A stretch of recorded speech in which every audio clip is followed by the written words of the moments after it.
Well, good evening, everyone, and welcome to the Brian Crombie Radio Hour on Saga 960. One of the people I respected the most in politics um, made a post about someone I respect even more in politics in regards to an event that happened just a week or two ago to honor Jean Chrétien, former Prime Minister of Canada. And they had an interesting description of it, 30, 60, 90, and it was about 30 or 60 years and 90 years, and we're going to explain what that was all about. And the individual who posted it that I reached out to, who had an incredible involvement in politics and the life of Canada as well, is Tom Axworthy, who is currently, you said, the chair at Massey College for Public policy. public policy. Excellent. And an individual who played a very important role with numerous different prime ministers in Canadian government over the years, and knew Jean Chrétien, the former prime minister, extremely well. Mr. Axworthy, welcome to the show, sir. Well, thank you for having me on. Always happy to talk about Jean Chrétien. So tell me, what was this 30, 60, 90 event? Well, it was 30 years since he became prime minister and 60 years since a member of parliament, and he's 90. So, I mean, and he's in, seems to be in very good health. He spoke for a half hour speech, vintage Jean Chrétien, no notes, lots of jokes. And So that's a pretty monumental that anyone who hits 90, it's a pretty big milestone, but that he's still active and vigorous and very engaged in the country. It gives some of us hope. Tell me about him, if you could. What did you think of the man? I understand you spoke at the event.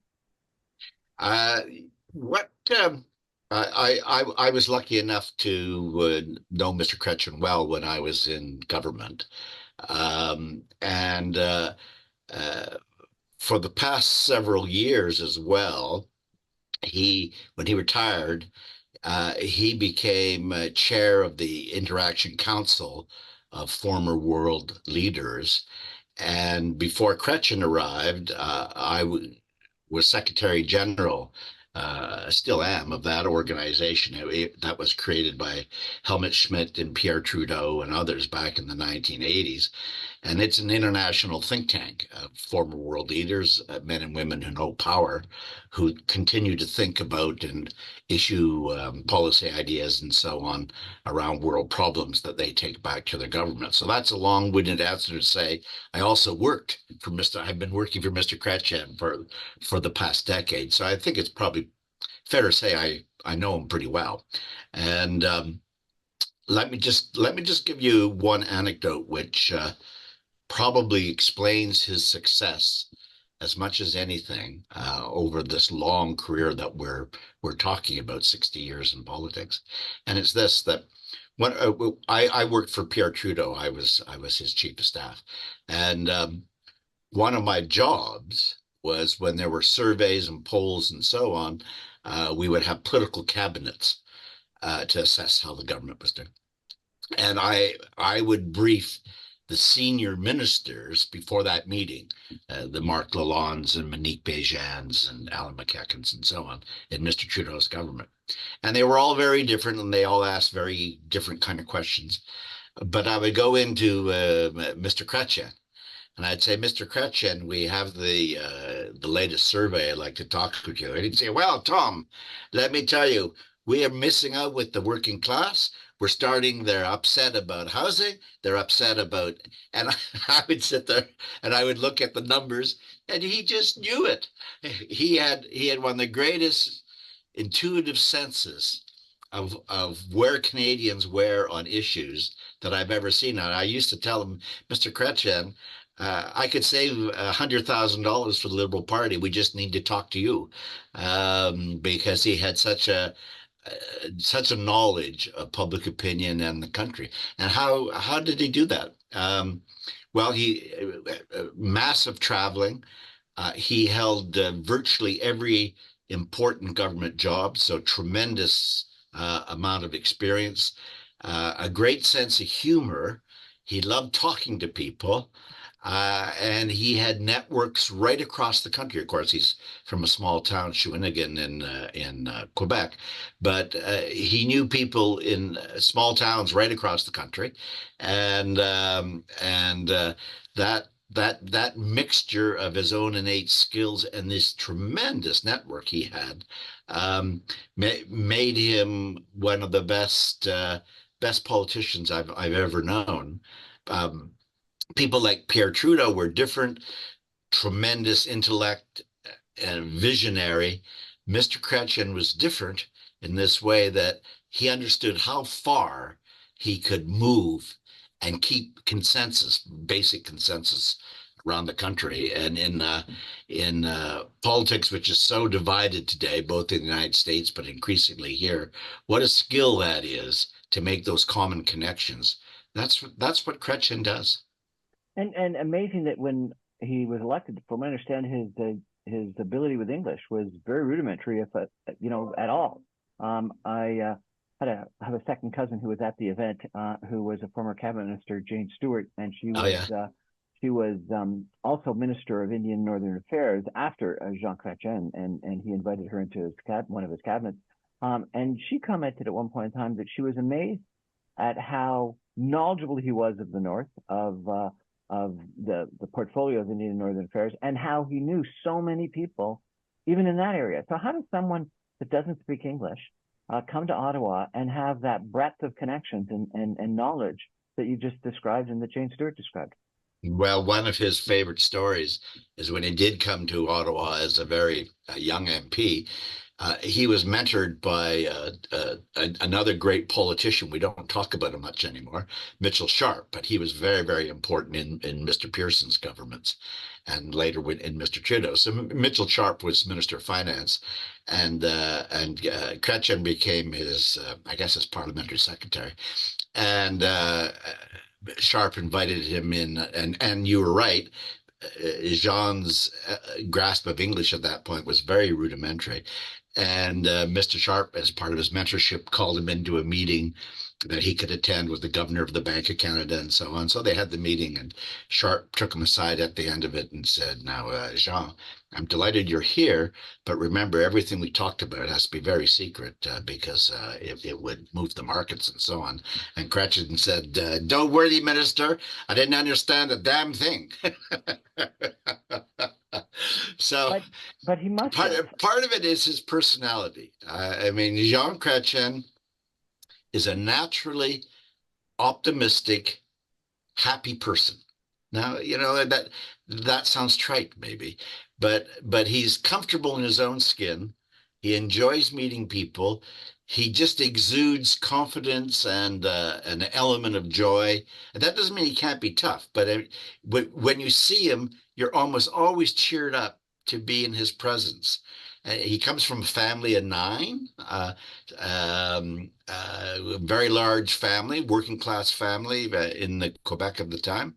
Um, and maybe if you're part of, with nine kids, you have to develop lots of abilities to thrive and survive. And Jean Chrétien has one of the sunniest personalities that I've ever met in politics anywhere.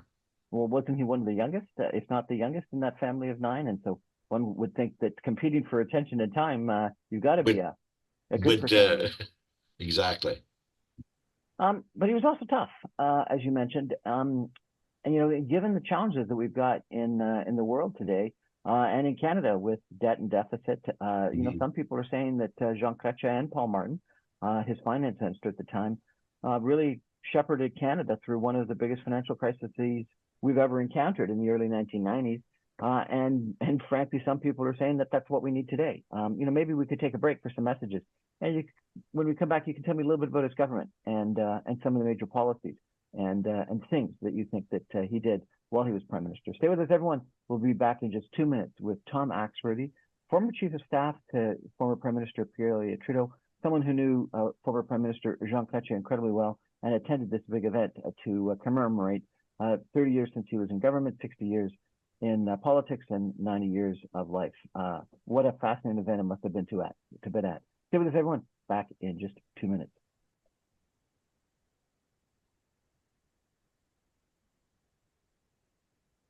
Welcome back, everyone, to the Brian Crombie Radio Hour on Saga 960. It's a real honor of mine tonight to be chatting with Tom Axwothy. He is a former Principal Secretary, Chief of Staff to former Prime Minister Pierre Elliott Trudeau, and knew Jean Chrétien, the former Prime Minister of Canada, incredibly well, and spoke at a recent event that and posted about it, and that's why I reached out to him at a recent event for the Prime Minister that was of 30 years since he was in government, 60 years in politics, and 90 years of life. And some people think that Jean Chrétien is exactly the kind of Prime Minister we need today, and the kind of impact that he and Paul Martin, his Finance Minister, had on the economy. And so I wonder, Mr. Axwothy, if we could focus a little bit about his government. And you could know a lot of the different things, and maybe we can touch on some of them that he enacted. But the one that I really want to focus on, because a lot of people think today we've got some big financial challenges in Canada, and some people in the 1990s called it the Canadian peso crisis, and that we had debt that was larger than we could sustain. And Paul Martin, as Minister of Finance, and Jean Chrétien as Prime Minister, ushered in, I think it was something like 20% cut in federal spending, which is astounding to think of. And actually, by the end of their tenure, left us with surpluses, which, given our current deficit, is like incomprehensible. Tell me, if you could, a little bit about some of the things that Jean Chrétien as Prime Minister did. Well, you're right, Brian, to start off with the economic dimension. I mean, governments can borrow, and there's nothing necessarily wrong with borrowing. It's your ability to carry it, particularly if you make productive investments in human capital or the infrastructure of the country. But in the years prior to Chrétien becoming Prime Minister in '93, the country had been really borrowing for 20 odd years more. And that had begun to add up and add up. And as interest rates would go up, the amount of servicing of that debt started to take an ever larger proportion of your operating capital. So at a given point, if you're putting out a quarter or a third of your budget to servicing your debt, you have much less money for all the current needs. So there's a point that debt really begins to hurt the operations of a government, and you certainly can't deal with the new crisis. So that was the position that faced Chrétien and Martin when they came in the early '90s. There was even talk that the International Monetary Fund might actually have to come in, and as they had earlier with the UK, and kind of take over the economy. So Chrétien himself had been head of the Treasury Board. In those days, we used to call him Dr. No, because he would say no so often to spending proposals. So he knew that file, and of course, Paul Martin threw himself at it with tremendous energy. I remember Mr. Martin saying he was going to balance the budget come hell or high water, and that's a major kind of commitment. So they made a whole series of very, very tough decisions, including very large cuts to the provinces in things like health and social welfare, things that the Liberal Party had largely invented. So these were very, very tough sets of decisions, but they did it on the understanding that you have to get the macro right. Because if that goes out of kilter, then your degree of autonomy or ability to take decisions, your freedom of action as a government gets terribly constrained if you've got the handcuffs of too large of a debt. And so over about a 3-year period, they made a whole series of tough decisions. But in the middle of it, '97, the government was reelected. I mean, and that shows that they were able to take the message to Canadians that it's really hard going right now, but we'll be better in the future if you support us along this area. Uh, and similarly, by the way, politically, the Reform Party was led by Preston Manning in those days, and they wanted the government to go even farther. So often, if you're a government where the opposition stands is an important point. So Mr. Manning was really banging the debt drum, and Chrétien and Martin heard that sound and took a whole series of decisions. They were aided in the fact that Canadians know that Liberals instinctively don't like cutting health or social policies, so they were given some credence to take those tough actions. It might have been a lot harder if a Conservative government had tried to do the same, because people regard them as more heartless on those kinds of issues. So the Chrétien Martin governments were able to make those hard cuts and succeed politically. But no one can underestimate minister after minister was terribly upset at having their budgets dramatically decreased, and that's very rare to go through that kind of cuts exercise, but they were tough enough to pull it off. You talk And about how it was critical that, or helpful, I guess, that Preston Manning and the Reform Party were taking the position that they did. You're an expert in public policy and politics. Around the same time, you had President Clinton in the United States taking similar actions with the United States budget, such that the U.S. was also in surplus by the end of the 1990s, which again is astounding to think that that's actually possible given the size of our debt and deficits today in Canada and the United States. How seems like important a is it? halcyon age, doesn't it? I mean, It if we does. think back to the 90s, it wasn't that long ago, but here we were, tough decisions made, balancing the budget, and the economy then took off. you How know, how how easy is it? How tough is it to take an independent kind of stance? It's important, wouldn't it be that different countries in the G7, particularly the United States, were following similar deficit reduction policies? Could you have had that kind of deficit reduction policy if your biggest neighbor had a completely opposite policy? What do you think about that? The impact of sort of what your neighbor's doing and other political actors in the world stage.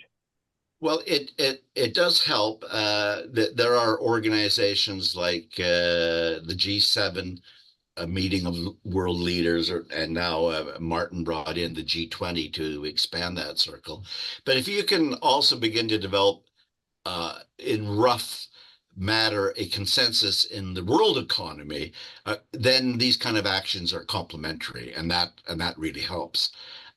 If you sometimes if you try to do things on your own, and the world economy is stacked up against you, then it gets too difficult. The waves knock you apart. So the fact that there was a rough consensus, and another progressive politician, Clinton, was taking the same actions. Tony Blair in the UK, same time, same, called it New Labour, but also gave independence to the Bank of England and so on. So that was a general framework that Canada was moving in the same way as the rest of the world, but also Chrétien and Martin went faster than many of them, and amazingly, the budget was balanced in about 2.5 to 3 years, and then something very important happened after that, which I also want to mention to your listeners. Judgment is an incredibly important thing in politics. And once we had succeeded in balancing the budget, Mr. Chrétien, and this was Chrétien himself, set out a formula on how to spend the surplus. It's easy to blow a surplus and so on.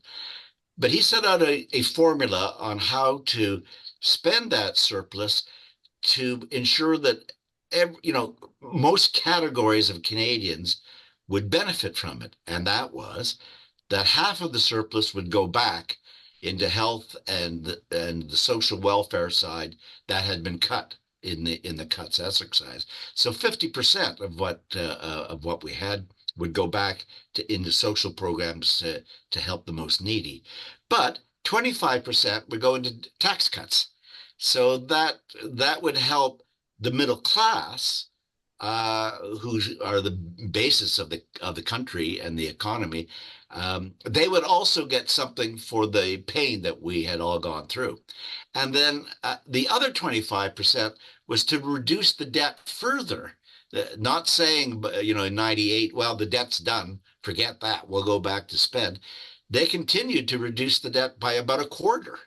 And that's because Chrétien said future generations should not carry our spending. And so there was a kind of formula which I thought just captured classic liberalism at its best.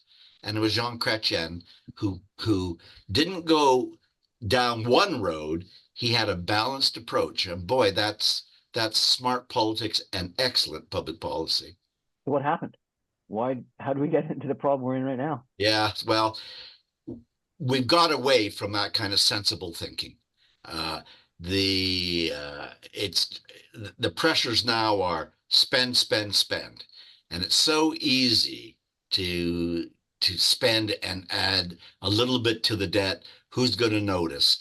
And then slowly it gradually builds up until you get the crisis that Chrétien faced, that debt charges were taking up a quarter or a third of the budget. It takes will to say no to groups. The easiest thing is to buy them off. Everybody wants more money all the time. It takes superior political talent to say no. We've got to preserve something for the future. Let's think long term. Let's not just think about tomorrow or the next election. And that's what Chrétien had by that kind of formula. Now politics has changed in part, as you know, Brian. We're into the social media and the 24-hour news cycle. And I'm not underestimating the tremendous immediate pressures that every politician is under. But there's no question that we've gone so short-termism without much thinking about the long term. And we're starting to get into the glue again.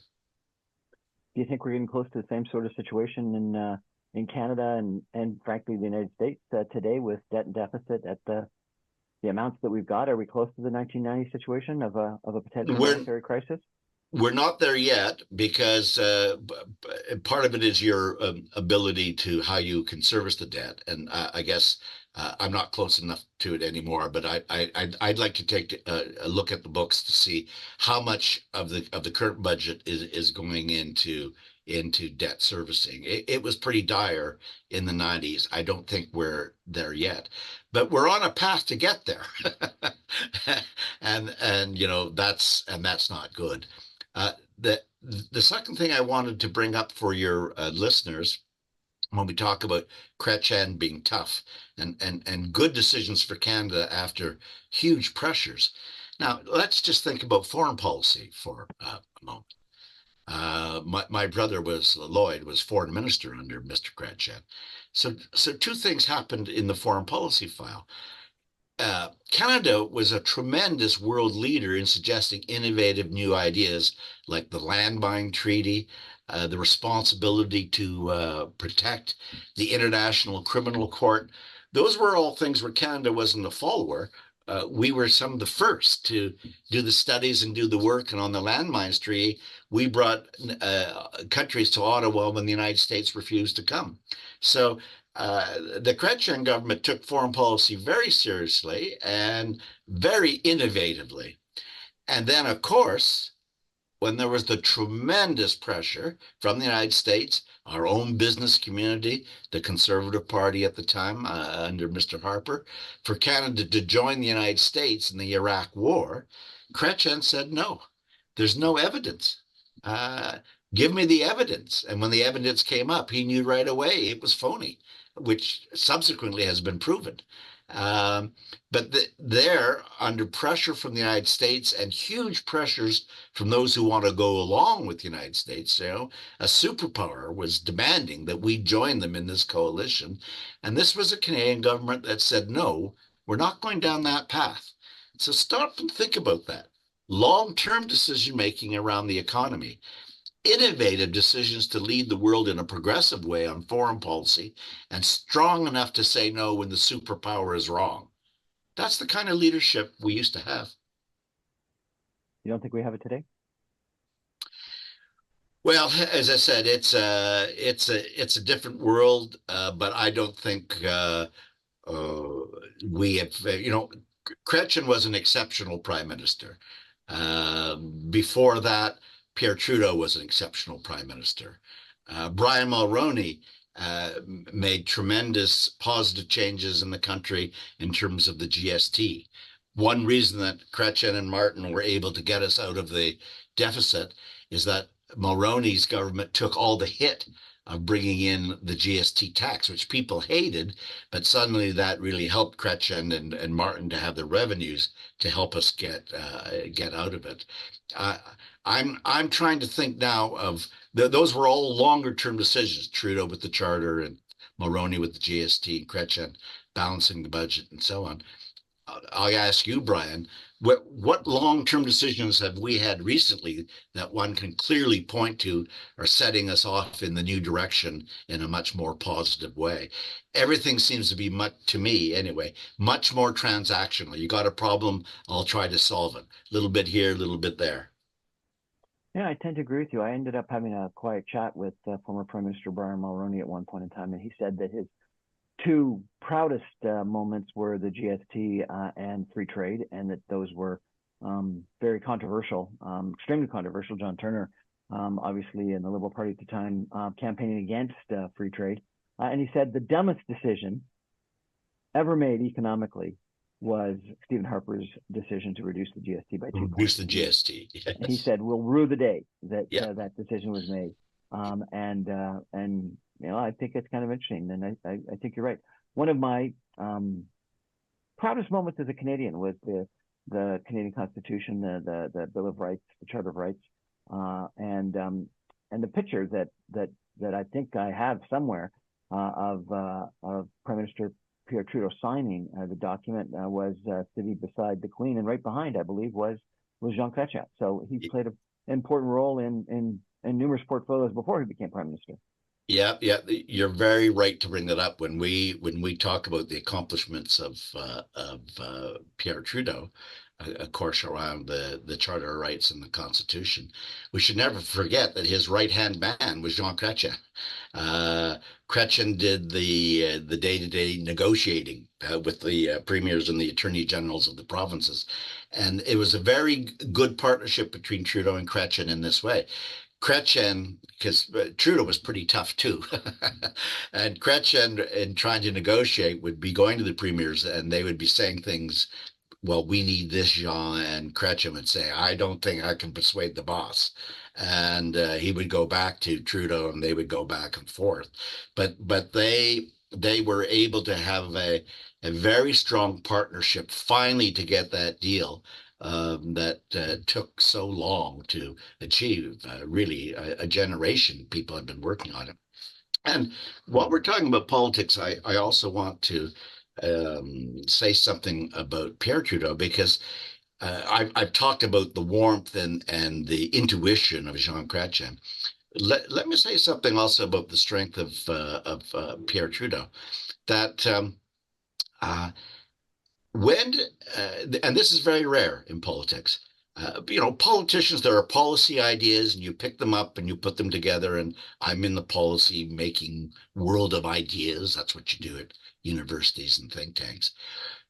Trudeau himself, as an intellectual at the University of Montreal and in the labor movements in Quebec, very early on in the 50s, began developing the idea that we needed a charter of rights and freedoms.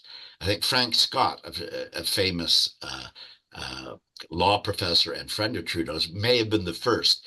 But Trudeau brought a brief before the Quebec Assembly as early as 1954, saying we need a charter, and he fought into. So he himself developed the policy intellectually that and argued for it for many parties, saw that no one else was really picking it up, went into politics himself to try to implement the big idea that he'd been working on since he was a student.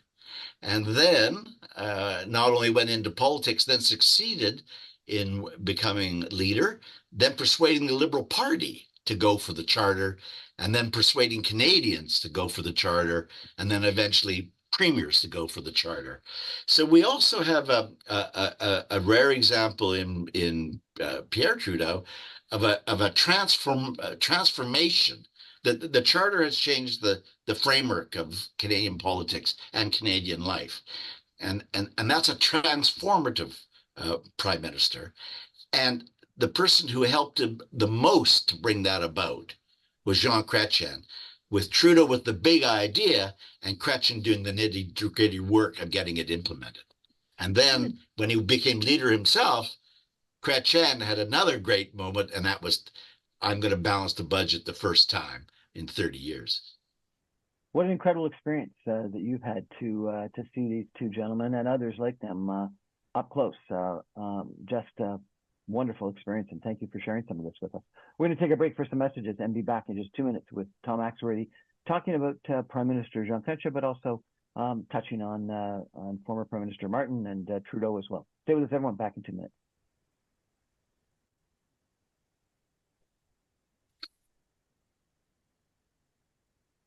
Welcome back, everyone, to the Brian Crombie Radio Hour on Saga 960. We're chatting tonight with Tom Axwothy, who has been very close in politics to numerous different prime ministers, and is chatting tonight primarily about former Prime Minister Jean Chrétien, who celebrated 30 years since he was in government, 60 years in politics, and 90 years of age at a recent event. And Mr. Axwothy posted about it, so I reached out to him and asked him if he could share some recollections of Mr. Chrétien.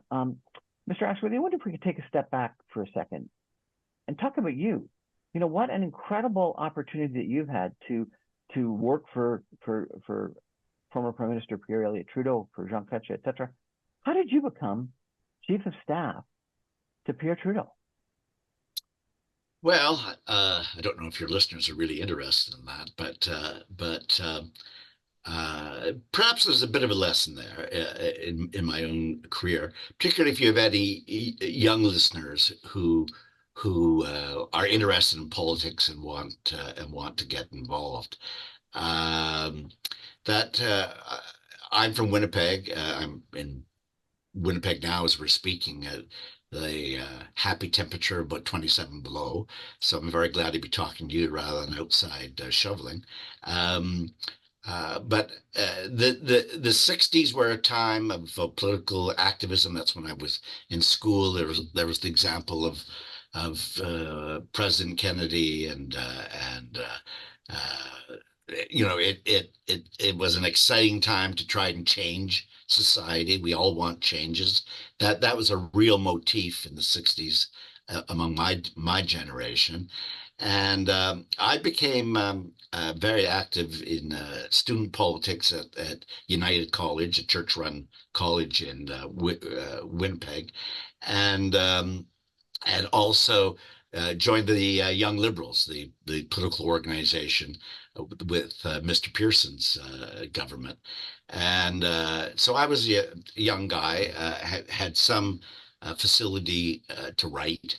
And I got to meet Walter Gordon, again, another name we don't hear much anymore. Mr. Gordon had been Minister of Finance in Mr. Pearson's government, and he was kind of the leader of the progressive side of the Liberal Party. So through my activities in the Young Liberals, I met Walter Gordon and Keith Davey, who was very close to Gordon. And Gordon actually brought me up to Ottawa as a speechwriter. So I did a little work for Mr. Gordon, and then went back to graduate school where I stayed for several years, but to get my doctorate.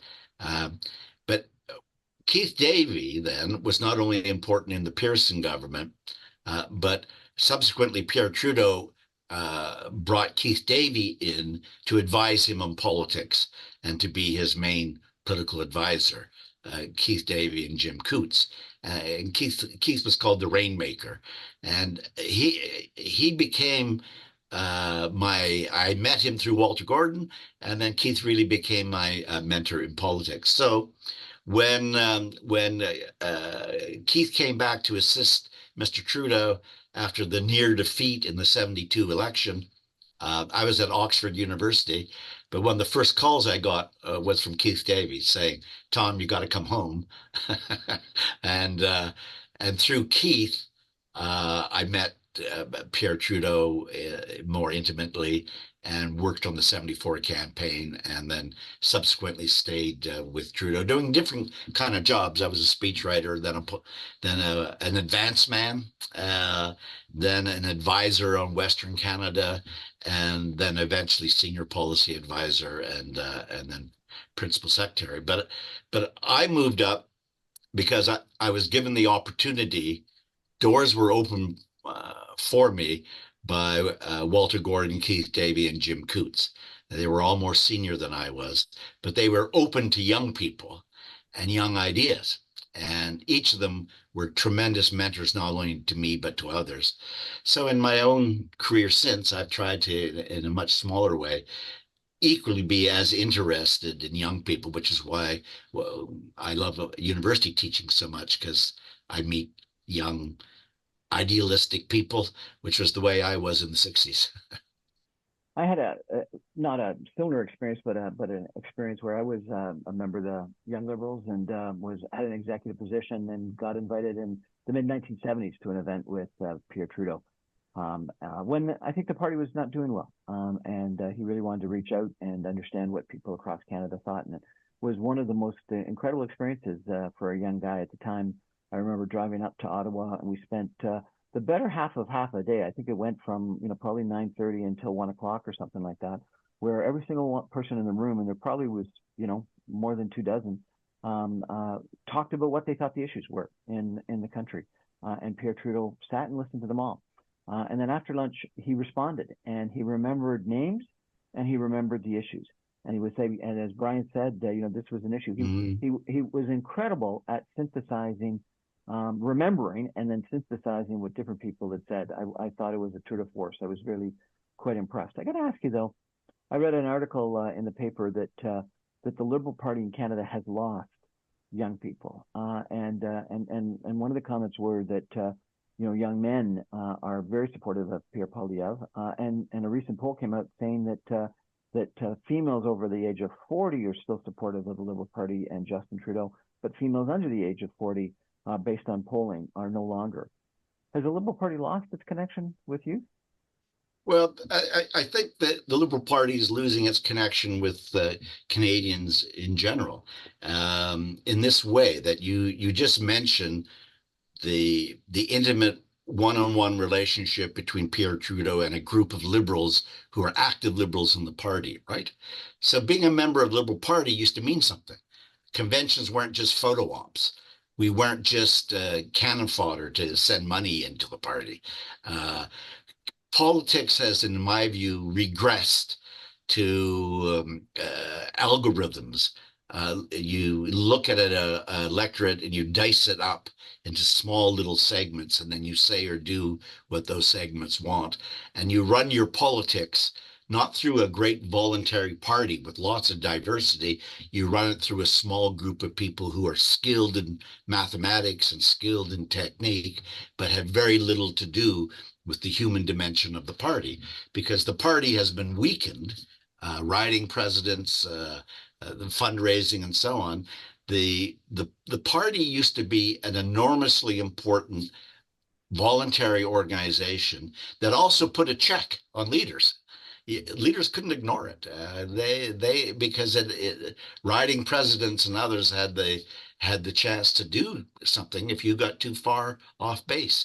And it's not just the Liberal Party, but our all of our politics through social media and others have become farther and farther and farther removed from the mass of the people. And that's unfortunately happened in my party. I'm still a member, but now it's called to be a movement as opposed to a party. And as a party, I had a constitutional role. As a movement, I'm just a member of a movement, quote unquote. I'm just a follower, and there's real dangers when you weaken parties as the voluntary organization that I thrived in, and then so did you, because it was taken seriously, right? Now it isn't. It's a backdrop. Then the second point, the more specific point, is that uh, I think there's a general belief among many that the Liberal Party's got out of touch, that it isn't having a broad-based policy. It doesn't speak to the issues that are really concerning critical groups. And uh, my son is a young man and has been a Liberal, and I was recently with him and several of his friends, and they're all young families. They're just starting out and trying to get going, but every one of them is having enormous difficulties in trying to get into the housing market, or if they've got in the housing market, they're terribly afraid that interest rates are going to go up and they're going to have trouble carrying that load. They're all going from paycheck to paycheck, and the sense of optimism and hope that you hope is there with young people is being ground down in inflation and our housing issues, because housing is a big motivator for people, always has been in this country. And to be a generation that can't look to have decent accommodation, that may be the first time in Canadian history. And I think those frustrations are just boiling over because the Liberal Party has been enormously slow. It's now working hard around housing, but boy, they let that issue fester for a long time, working on other things. And the last point, this is just the last point I'll say on that issue, but I'll take it back to Chrétien again. Chrétien's government was great at implementing. They actually got things done on the ground. They balanced the budget. Okay, they made programs work. They spent time on public administration. It wasn't just words. It wasn't just speeches. It wasn't just values, rhetoric. It was day-to-day working to make things happen on the ground. Our governments have lost that ability. The ability to manage and administer, give me a break. Well, that's not a very positive assessment of our current political situation. We're going to take a break and come back with some concluding comments from Tom Axwothy about Jean Chrétien, the former Prime Minister of Canada. And I'm going to ask him, if I could, about his ability to work with other people, because I think that's one of the things that I think about Jean Chrétien the most. Stay with us, everyone. Back in 2 minutes.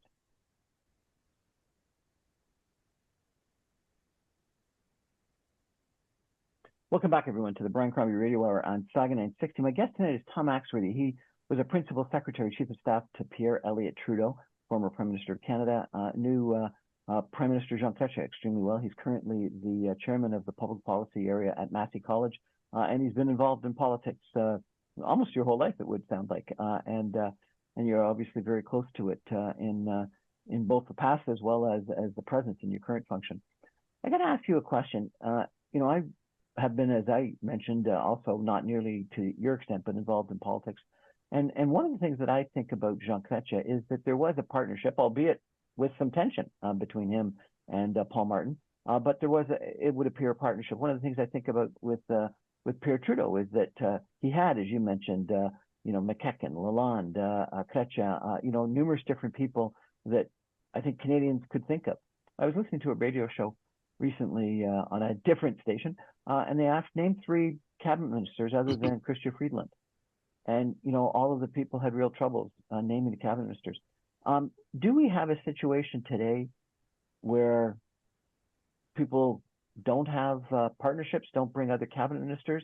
One critic said that the challenge is that in the past, Trudeau, Turner, Martin, Chrétien, had someone from Bay Street, someone from business, as well as someone from the progressive side in cabinet. And there was a counterbalance, and we don't have that counterbalance today. And when I think about Jean Chrétien inviting his competitor, Paul Martin, into cabinet and giving him the role of finance minister, I'm sort of reminded of Lincoln and that old book, The Team of Rivals. Tell me a little bit about politics and Jean Chrétien and his ability to work with others, if you could.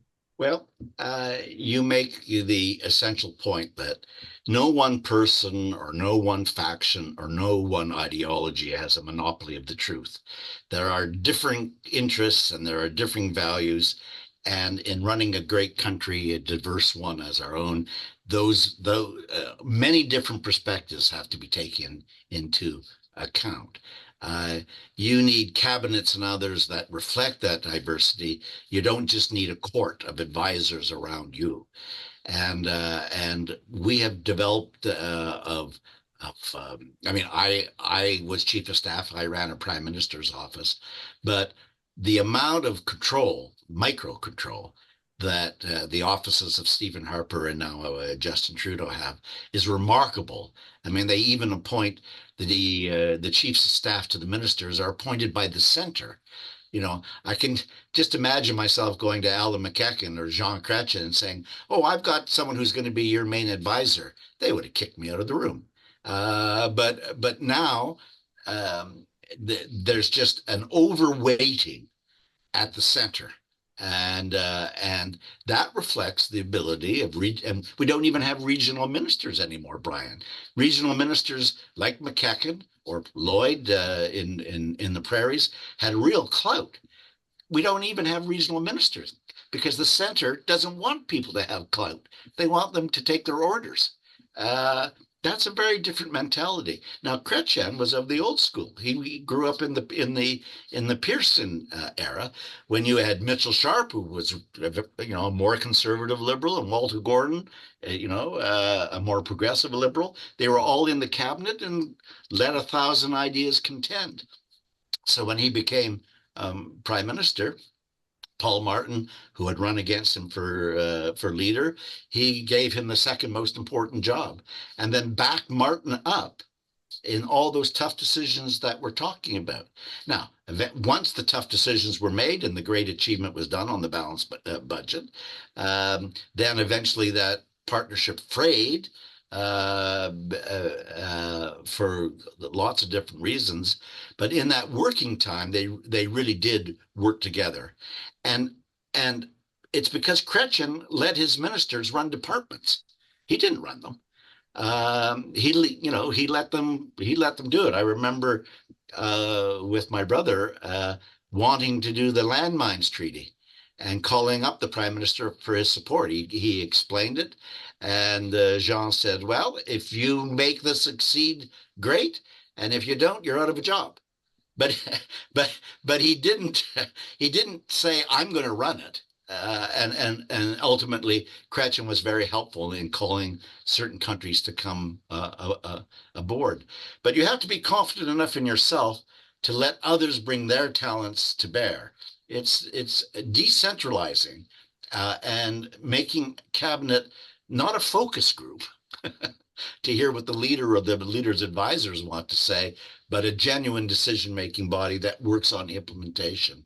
And that's something which we have, not just the Liberal Party, again, I say, but the over-concentration on the personality of the leader and the power that goes to that one person, however skilled they are, can never compensate for the diversity and talent that you should get in a cabinet.